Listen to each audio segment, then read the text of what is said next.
more than 85 greenpreneurs across the country.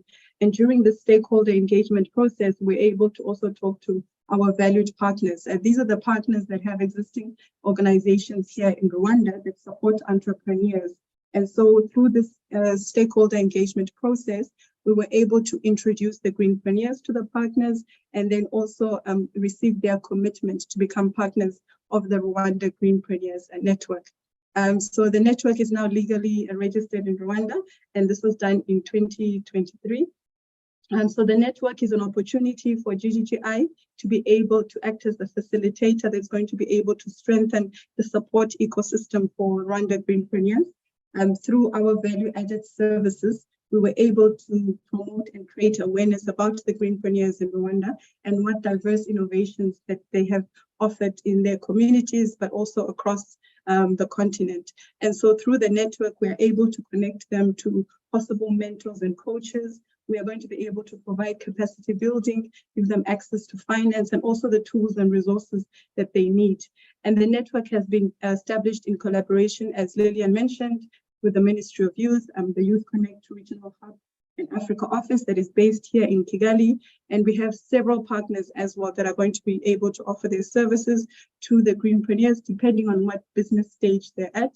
And some of these partners include Impact Hub, Inkomoko, Rhythm, Bestseller Foundation, Nordscan, and My 250 startup. And with the 12 greenpreneurs that are currently serving as committee members, they are putting together a roadmap and a strategy for resource mobilization. And we will be able to sustain this ecosystem for greenpreneurs so that we can put together the tailor-made skilled build programs. We're also going to try and connect them to possible investors. And then also cultivate stronger relationships with our partners, but also to be able to promote and create awareness on green entrepreneurship. Next slide, please. Some of the achievements that we've been able to deliver here in Kigali is the day that when we signed our MOU with the Youth Connect Africa Regional Hub. This was back in 2021 with the support of our headquarters. We also were able to have focus groups. These focus groups were divided into the different stage groups. So when we approached the different greenpreneurs in Rwanda, we actually asked them to join different focus groups. And in each of our focus groups, we had a project manager from GGGI engaging with them and also giving them some advice and tips. But more important, the focus groups gave us the opportunity to hear from the greenpreneurs. What challenges do they experience? What issues or concerns do they want to raise that the network will be able to address? And then we also hosted with our partner Nordscan two knowledge sharing events. The first knowledge sharing event was to introduce the greenpreneurs and the partners that are part of the Rwanda Greenpreneurs Network. And the second knowledge sharing event was the day we officially established the committee members and the partners that are going to be able to contribute to the overall implementation activities of the network. Next slide, please. And from our success stories, I think there's a lot that we can tell that's being done here in Rwanda. But just to mention that we've developed a booklet, and the booklet will be able to showcase and promote the greenpreneurs in Rwanda. We also have a technical synthesis report that we've published that documents the process that we've been able to follow throughout. And we also have the members that are now representing the Rwanda Greenpreneurs Network. Next slide, please. And finally, in collaboration with our partners, it's also good to mention that when we developed our database, when we're creating awareness about these greenpreneurs, one of our partners, Westerville House, was also able to put together a She Ignite Greenpreneurs program. And this program supported many climate entrepreneurs. We also have the Bestseller Foundation as a partner of a network, and they were able to offer 20 flexi-work office spaces to the greenpreneurs in the circular economy space. And also Inkomoko has offered to conduct training for our greenpreneurs so that they can be able to promote and sell their services and products on their website, Rwanda Mart. Next slide, please. And then finally, if you'd like to perhaps receive more information on the Rwanda Greenpreneurs Network, we do have our videos on the GGGI YouTube channel, and you can visit our website and also follow us on our social media platforms. So thank you very much. Thank you very much, Pamela. Thanks also, Lillian. I enjoy listening this. I think it's quite powerful, but also we kind of underestimate building a network. It's really helpful for the youth. And there's things quite important that you mentioned is the collaboration between different actors. You have the public sector, the ministries in charge, you have the private sector involved, but also you have different philanthropists, but also other donors as well around the table discusses about Greenpreneur Challenge, but also how they can support that. I think it's really innovative approach in the sense that also you create a steering committee will trust Greenpreneur, giving them the leadership role, thinking about what is the roadmap they need to place, and also really building the map for the next group of Greenpreneurs, what is quite fundamental. And the last thing you mentioned is about the ecosystem. What I think is really the way that you can build a sustainable strategy when it comes to supporting Greenpreneur, how you can build something sustainable when having the visions there, formalizing it through a MOU, helping also to have a clear, solid ecosystem is quite important, but also offering the platform where we can hear about issues and challenges that the Greenpreneur are raising and how they can move forward for the next step. Again, well done for this one. I think you really draw the map that, you know, the new great generation of Greenpreneur can now see the way to the success, really paving the way. And I will excellent job for the team for Rwanda. So as I took the role of a moderator before I hand over to Grace, I playful say to Naima, don't worry, you know, I will keep the virtual fort while she work on technical magic things. I think digital gremlins won't stand a chance. And now I think I'm ready to pass the baton to Naima, just in case the gremlin need a good laugh. So Naima, over to you. I know you're back online as a moderator for this. Thank you. Thank you very much, Male. You've done such an excellent job. I'm just wondering whether I should just let you continue. I mean, as we move back to Inez, thank you so much, Pamela. And one of the things we noticed is that for greenpreneurship to be effective and efficient in Africa, because it's really necessary, we need to create a space for the youth to be able to thrive. We need to create a platform.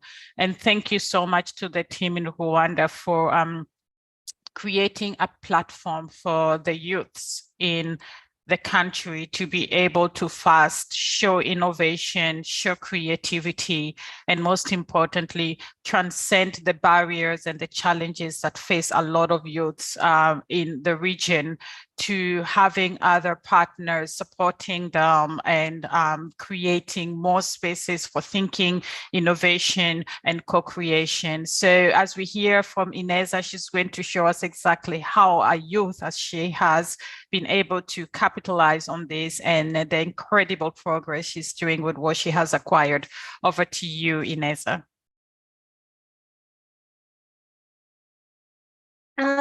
Thank you so much. Can I just first confirm that you can hear me clearly? Okay, amazing. Hi, everyone. I'm humble and grateful to be here. From the opening remarks to the presentation made by Lillian and Pamela, I am humbled to be here to represent a little bit of what does it mean to have a robust green entrepreneurship framework for young people, and how, when it's embedded with the active climate policy on the national level, it does really aspire and inspire quite momentum of changes on international level. I'm here from the side of the Green Protector and the side of the Loss and Damage Youth Coalition. But to start, I will start with the national case. I'm part of the, I'll say like the first people you saw on the slide by Pamela in 2018, when we get the chance to learn about how our climate policy in Rwanda is inclusive of welcoming young people to be not only on the decision-making table, but to be actors of change and as active stakeholders. So when we started, we focused, from our understanding, we focused on the three areas that we found to be important for us as young people.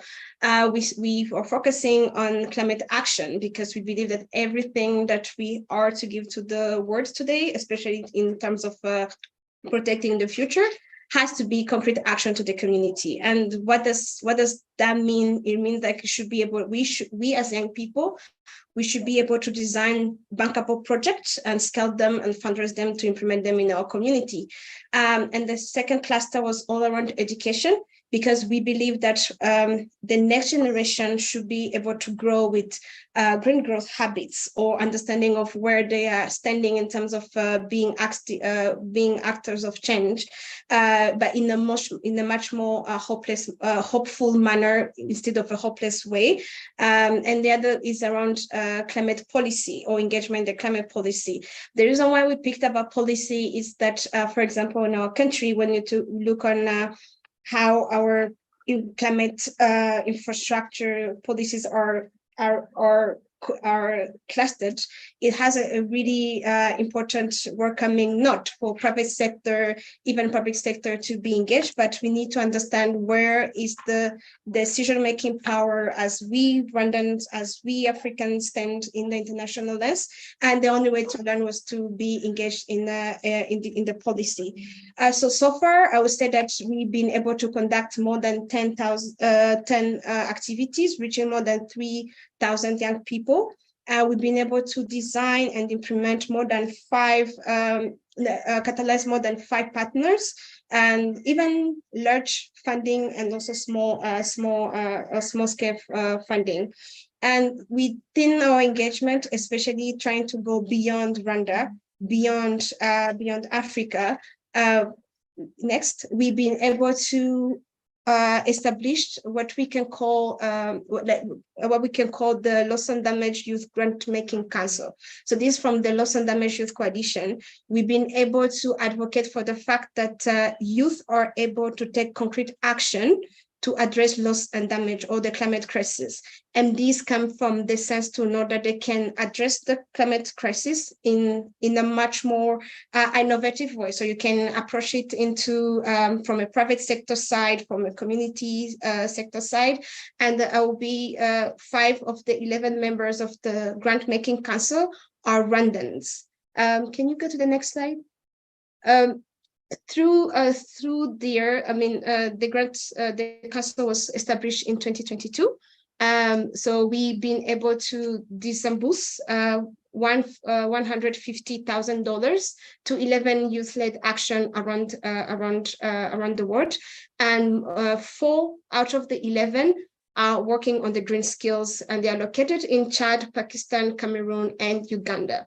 So what does that mean? It means that this is the year and this is the era where we have young people who are not willing to be on the blaming side on how things should be done, but we are much more into, yes, we blame you, but we can also show you how things should be done, because we are comfortable to raise our sleeve and go on the ground and do the work. Because one thing is for sure is that we do not have any other years to wait for a magic to happen. I have sisters. A lot of time when I look into their eyes, I ask myself, am I creating a world where they're able to dream about sustainable economic stability from themselves, with allowing them to know that the planet is going to be standing in a safer side as it should be. So that's why I believe that the green skills are important, but the green skills should also be clustered into allowing young people to be involved in the achievement of the development, but also allowing them to transfer knowledge and skill, especially to the younger generation, because they're the ones who are going to be facing a lot of disaster, if I put out in that scenario, but they're also the one who are embedded with the innovation of the solution that we are forever waiting for. So that will be my 5 minutes, and I'll be happy to come in if there's any more question.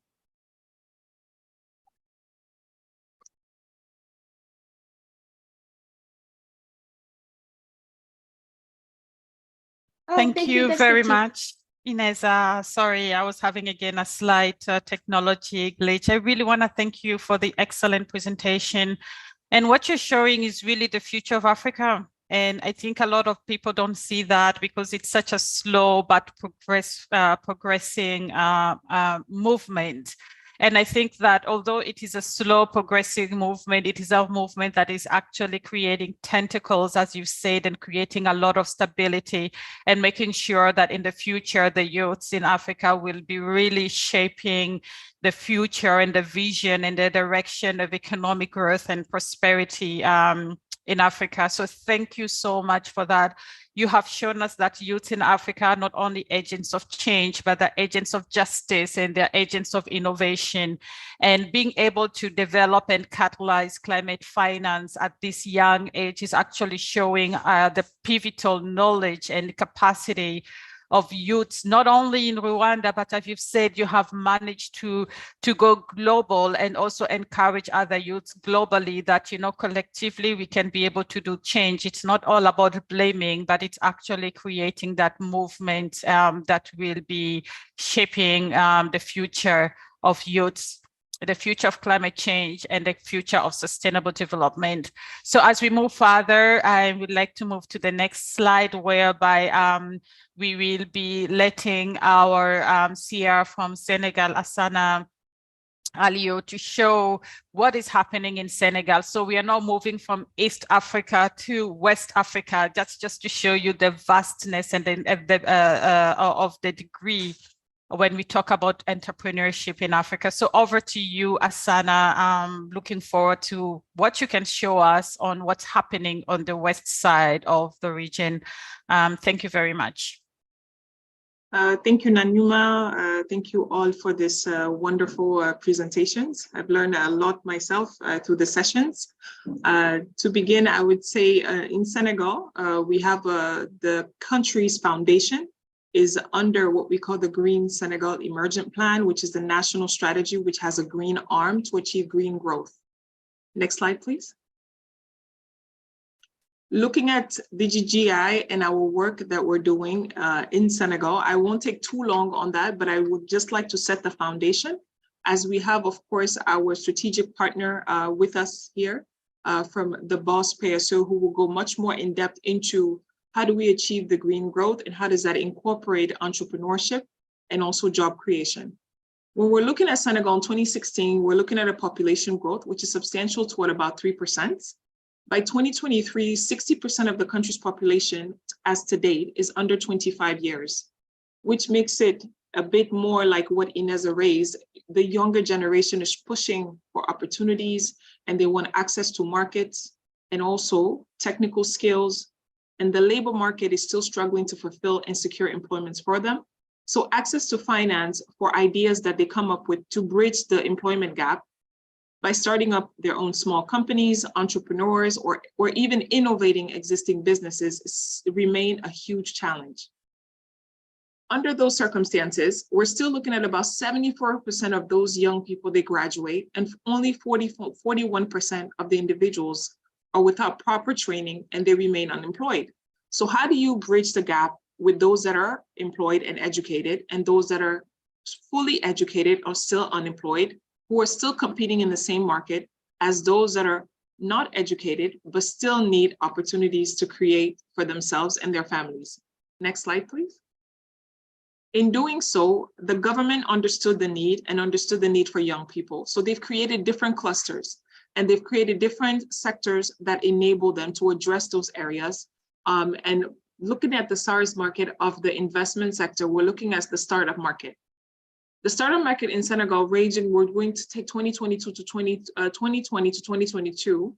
There's been a huge funding value that shows that the younger generation is super active. The entrepreneurial sector is very engaged and innovation continues to be developed on a daily basis. From 2020 to 2021, you will see that there was a huge fundings in terms of thousands of dollars that were boosted into the market. And most people will wonder why. It's because of COVID. So all the funding that came in was still saturated. But by 2022, as you can see, the funding is beginning to drop, right? And as we saw at COP, the loss and damage was clearly outlined. The lack of unemployment is still a fundamental challenge that impacts entrepreneurs in Senegal. By 2022, in 2021, we were looking at about $13,000 that were coming in terms of overall average compared to 2022, where it fell below even 50,000. So next slide, please. In doing so, for us as GGGI, the projects we implement are centered around the priority key sectors of the green pay-as-serve. We're looking at the different industries: agriculture, forestry, renewable energy, construction, water, and sanitation. These sectors, of course, as outlined prior, it will be much more dissected by our partners, Mr. Dibijan from Boss PSA shortly. Next slide, please. So in Senegal, we have a few projects that are ongoing that capture the entrepreneur sector. We are currently developing what we call the Green Entrepreneurs Network, following the footsteps of Rwanda, so that we can also come back and showcase some of the great examples. We have, through the Gates Foundation, we have a citywide inclusive sanitation project, which has a seed funding capacity of 360,000 to fund 4 entrepreneurs. The 4 entrepreneurs have been selected, and we're building 30 public toilets in 7 cities in Senegal. It was super competitive. The analysis of the entrepreneurs went through a full committee, a selection process, and 4 entrepreneurs were retained. We also partnered with a local bank and did a blended finance model where the bank is matching the funding and they will fund the entrepreneurs. 1 entrepreneur has already gone through the credit and approval process and will be receiving funding. So we're hoping the construction and the implementation of these toilets will begin. And so by next year, we will have success stories on the implementation of access to public toilets. Now, for climate smart agriculture in the Senegal River Valley, we have a sustainable value chain. As we're working with rice farmers, there's also another sector that's often overlooked, is the horticulture sector. We're looking at implementing seed funding of about 340,000, funded by the Ministry of Agriculture, Food and Rural Affairs of Korea, known as MAFRA. And the goal of this project is to support 20 agripreneurs that are focusing mainly on the agriculture side, existing businesses that are in the agripreneur sector, while also funding 5 new startups. Most importantly, within that entire area in the north of Senegal, there is no hub that allows these entrepreneurs that are in the agriculture sector to come together, to collaborate, to innovate, and to share ideas, or even to raise capital together. So through this project, we will be establishing an agri-hub to support them, and also to collaborate and to solidify that network. And on the last end, we have GIZ, who has supported us on the energy auditing and capacity building of rice mills. We've identified 4 rice mills entrepreneurs who will be receiving a seed funding of about 250,000. And the overall sector is to improve their rice mills that they've put in place and that they're using in terms of access to market, so that Senegalese rice that is produced locally can become competitive. But these rice mills, as you know, for GGGI, we focus a lot on GHG emission reduction while taking into account the CO2 emission reduction rates. So we're aiming to achieve at least a 1,271 CO2 emission reduction over the next 15 years. And we are only beginning with the 4 rice mills, but we are focusing on scaling that up. So in total, if everything goes as planned with the entrepreneurs, we're hoping to showcase some of the results of these green entrepreneurs by 2024, based on the seed funding that's outlined as we're currently developing the network. And I'll hand it now over to you back, Naima. Thank you. Thank you very much, Asana, for that. And one of the things that we have noted is that youth, entrepreneurship, climate change, adaptation, mitigation, and also for the region to actually transcend to where it is supposed to go, it is an issue of collective action. And Asana has shown us that it's not only GGGI, it is actually GGGI working collaboratively with its partners, GGGI collaborating effectively, efficiently, and most importantly, bringing to the table the youths together with the employers, the youths together with capacity, the youths together with the platforms that are actually needed in order to create the change that is needed. So as we move deeper to see what a partnership looks like, it is important to understand that it does deserve partnership. It is an issue of collaboration. It is an issue of justice. It is an issue of actually coming together, uniting towards a common good, and not only in terms of development partners such as GGGI and our governments, but also bringing together the youths, which Inessa has been able to show. So over to you, Mr. GB.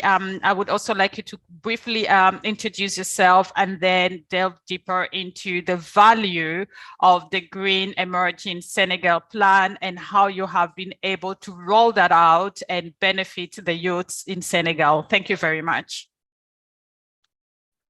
Thank you, Naguma, and thank you for this opportunity that is given to me to present the Green Emerging Senegal Plan. In a nutshell, I'm the Deputy CEO of Senegal Delivery Unit, which is called Bureau Opérationnel de Suivi du PSE.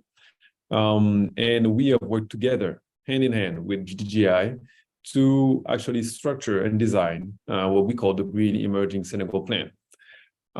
So we've done that also with other partners, such as the Marva Foundation. We've raised funding from them collaboratively with the GTGI, and also UNDP and European Union have joined us along the way. So next slide, please.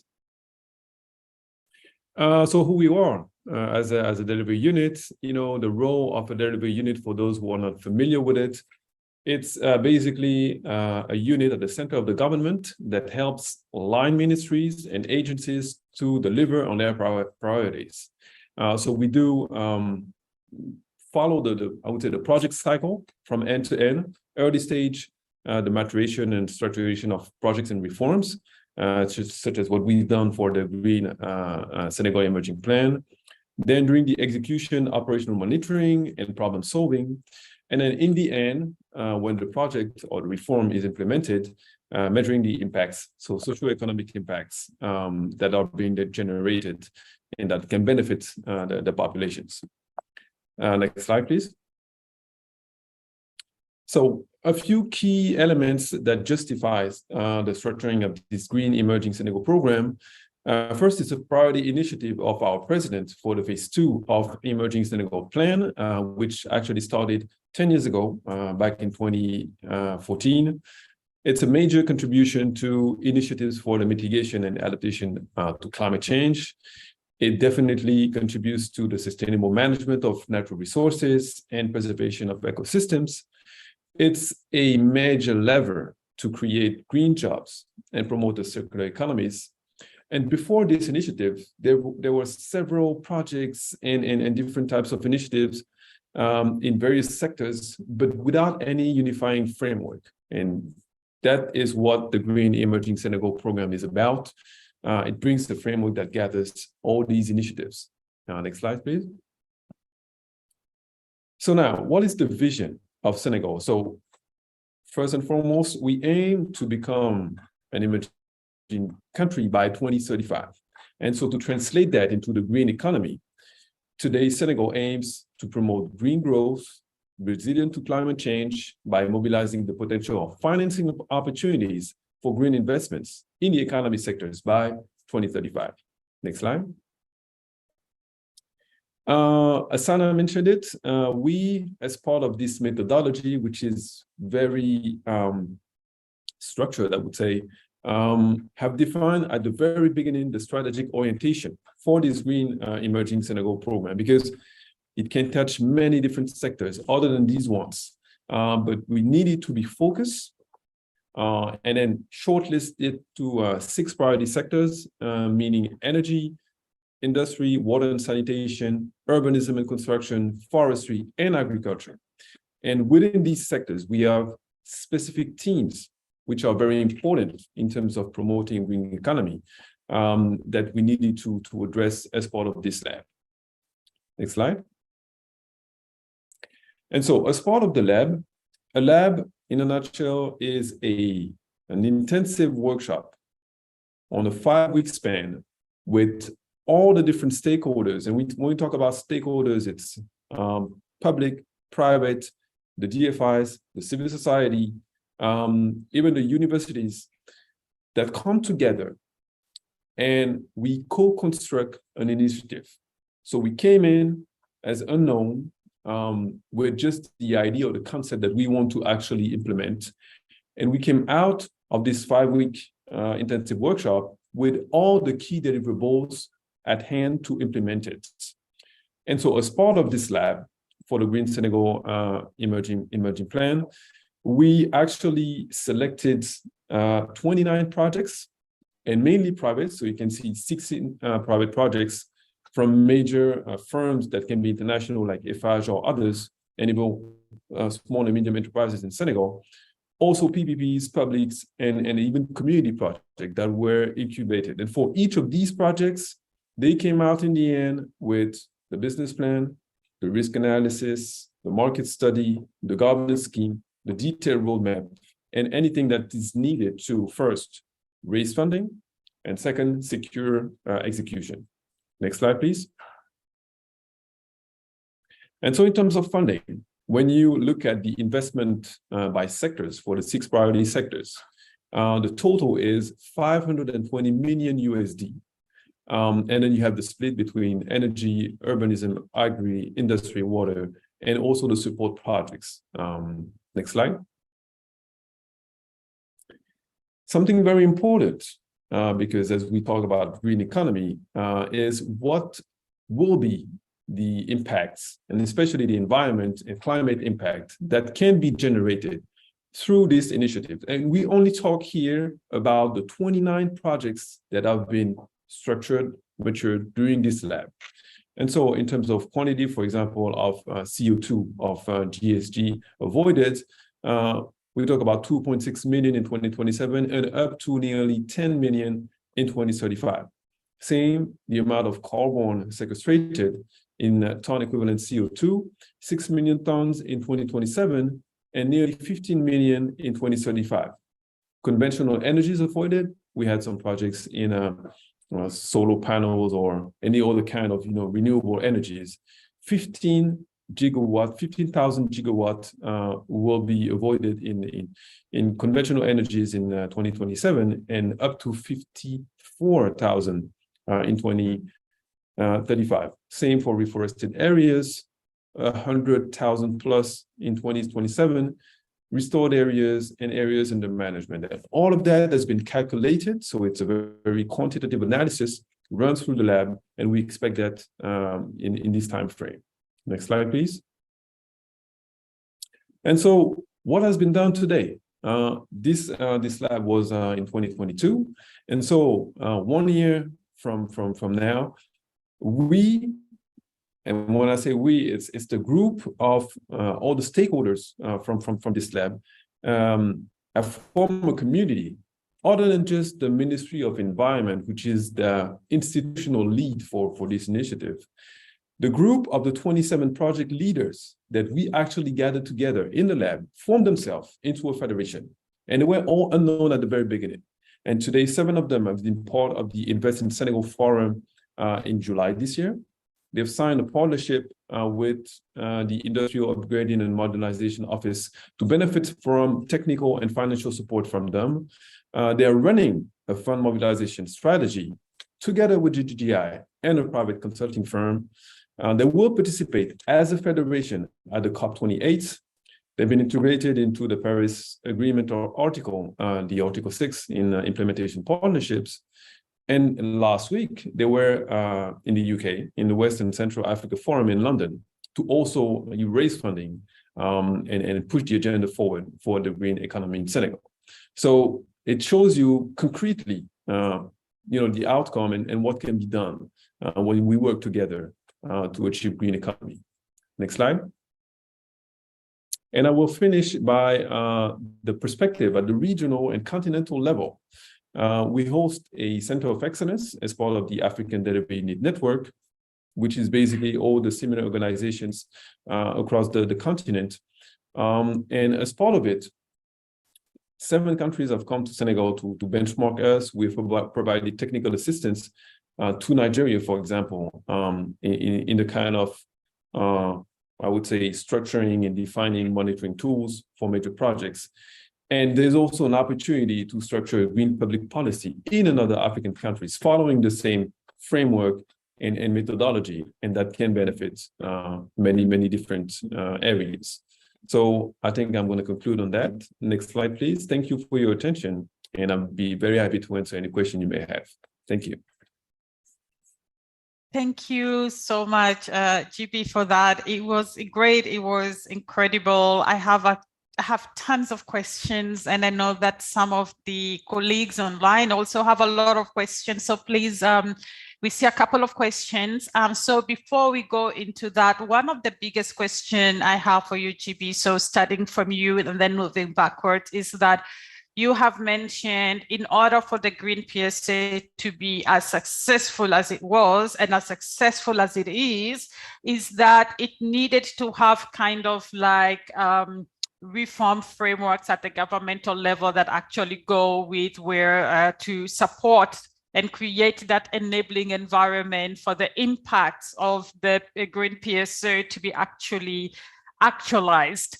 Now, when we talk about greenpreneurship, one of the biggest questions and the elephant in the room is always governments. The government has a huge role to play. And today you have shown us that indeed there are governments who are doing their part in this. So my question to you is, what more can governments do, especially when it comes to the youths?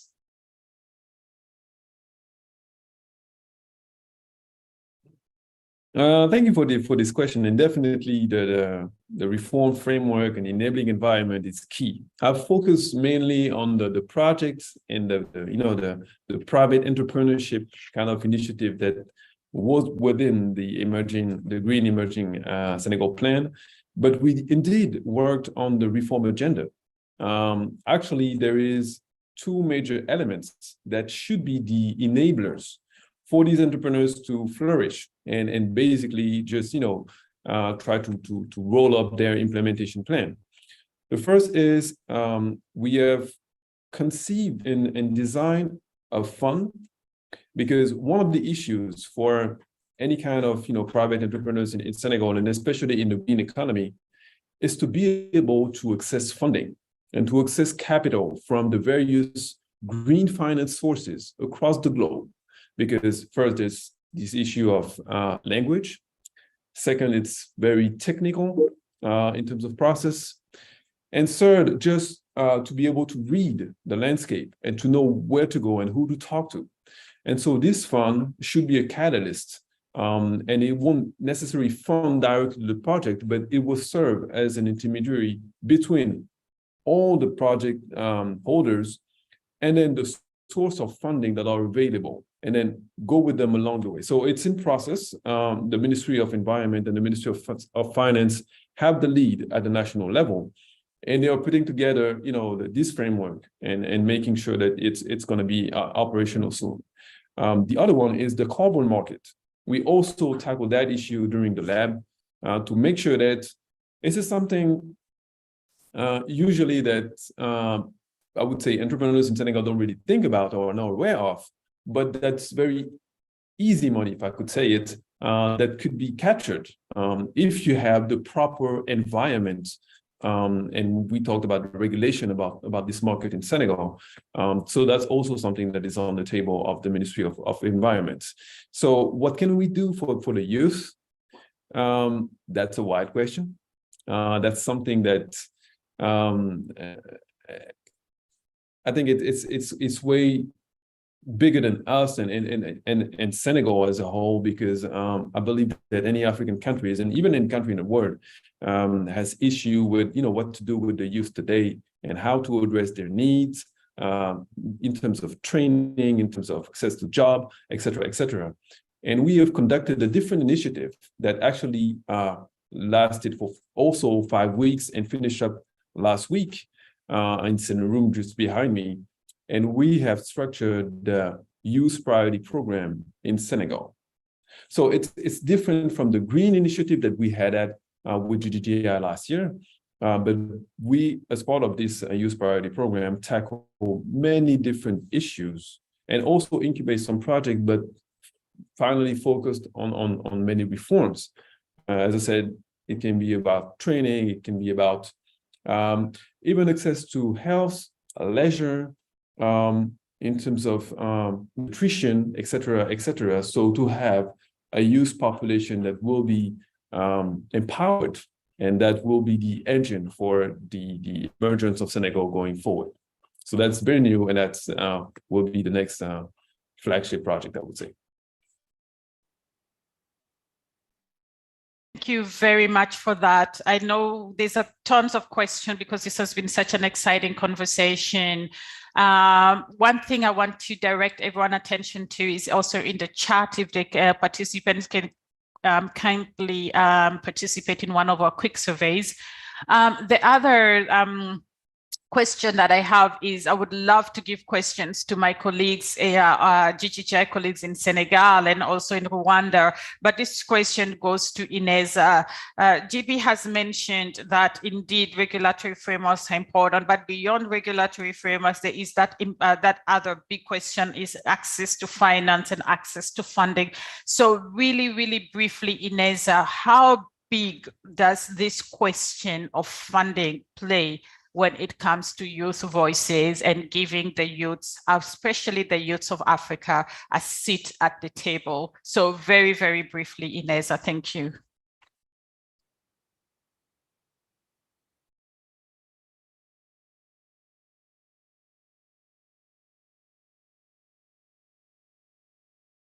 Ineza, if you're online, you are muted. Please go ahead. Yes, I didn't catch the last phrase of the question. My internet was a little bit tricky. Sorry.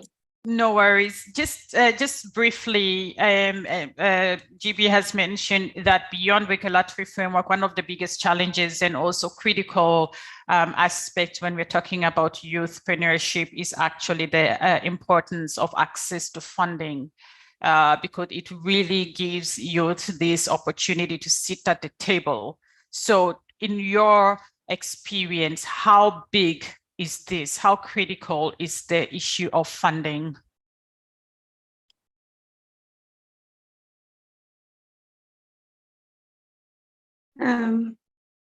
Thanks. Can you hear me? Oui. Yes, Ineza, please go ahead. Oh, yes. Sorry, my internet is a bit off, jumping on and off. But I'll say, like, yes, the critical issue is access of finance. But when youth are empowered to look from within and be able to go on the decision-making table without asking, but proving how things should be done.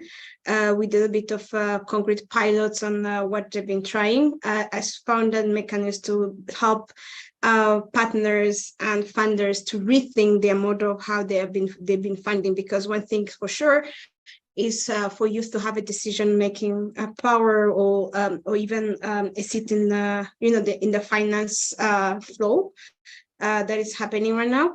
Is that we need to change the business as usual model in terms of who get the funds and who decide of what action should be done. Through the engagement, I would be humble to say that we come from a place where we were struggling. But once you struggle, but you have a clear vision and you find out there's no one willing to listen to you, youth are now creating their own table where they're able to channel big amount of money for other youth. That's why we started the board. This was out of us calling in Glasgow. We were calling for the loss and damage finance now, but we call it in a way that we wanted we as young people to be able to sit at the table, to know what the funding is available, what action is taken, and where are young people located taking action that is in the same cluster. And we found out that with one of the partners, we created the first ever grant making process made for youth, by the youth, for the youth, and the success model rate is inspiring, because we have like project in Guinea trying to look on how to create job for women, but at the same time protect the nature environment. Because one thing for sure is that when youth are able to access the fund, they are able to. Yes, sorry. Just let's try and cut it short so that we can close in order to allow other sessions to go ahead. So please try and finish. I don't know, it's okay. I would just say that when youth are able to have access on the climate finance, they are able to not only deal with the climate angle, but they're able to attach it with the sustainable economic development, because we understand how it goes through interlinks. Excellent. Thank you very much. With that, colleagues, that is the end of my moderation. I hand it over to Dr. Male to give us the closing. But before I go, I want to say thank you very much to our colleagues in the countries team for showing us the incredible work that they do and the partnerships that is actually creating significant impacts. Over to you, Dr. Male. Thanks very much, Naima. I think as we draw to the close, I would like to thank our esteemed panelists for the great insights, but also Helena for the inspiring welcome remark, and also for you, Naima, for this excellent moderation. I would like to reiterate that the future of the green entrepreneurship is definitely a bright one, and its potential is underscored by compelling data and trends. On my last knowledge on this, one of the report, the trajectory of the global green market had been nothing short but remarkable. What that means for us, when you look at one particular sector, for example, the renewable energy sectors alone, saw an amazing surge in investment with the incredible number of $300 billion being streamed into sustainable energy solution. These remarkable figures not only signify a shift toward the cleaner, more sustainable energy sources, but also illustrate the sustainable financial backing behind these handovers. Green entrepreneurship is not simply an instrument for positive environment impact, but also a pathway to financial success, which is quite important. It offers entrepreneurs and businesses the unique opportunity to innovate, to meet the ever-growing demand for sustainable solutions, and above all, to contribute to a more resilient and naturally balanced world. We have, during this journey today, witnesses and listened to our wonderful colleagues in Rwanda, Lilian and Pamela, emphasizing the importance of establishing green entrepreneur network for the ecosystem. They also highlighted how providing such platform can effectively mitigate certain challenges and contribute to the overall success of green entrepreneur initiative. Grace, I will say, has the driving force behind the Green Protector, has not only made her voice heard, but also made a substantial impact, reaching out more than 3,000 individuals and extending her influence beyond the border of Rwanda. This is a game-changing achievement and is a testament to the world we collectively building, a world that is one that path toward sustainability. Grace, I think your accomplishment are something you should absolutely take pride in, and your sister too, as you rightly questioning at the beginning. Asana from Senegal, you have shed lights on how the country program can play a pivotal role on supporting a comprehensive greenpreneur program at the national level. This program spans across diverse sectors, as you rightly put, from sanitation to agriculture, but also successfully brings key partners associated with Green Energy Senegal plan to this discussion on the table. Mr. Jang's presentation has further reaffirmed that co-creation and the establishment of a unified and structured framework are absolutely essential. The potential of this partnership is truly exciting. As the journey is beyond 2023, the significance of greenpreneurship is only becoming more pronounced. The potential for growth and positive change is not only exciting, but also incredibly compelling. The visionary entrepreneurship and business who wholeheartedly embrace the past are not only shaping the future, but also repaying the myriad of benefit of sustainable growth and green economy. So let us leave us today with the knowledge that our collective effort in green entrepreneurship are not only essential for the benefit of our environment, but also sound investment in our shared futures. Together, we have the power to drive the change, there's no doubt on it, creating economic prosperity and build a world that is sustainable, purposes, and also harmony with nature. Thank you all for the dedication and commitment to this cause, and I'm excited to witness the continued success and growth of green entrepreneurship in this year ahead. Thank you everyone, and thanks also for joining this session. It was quite exciting too. Cheers.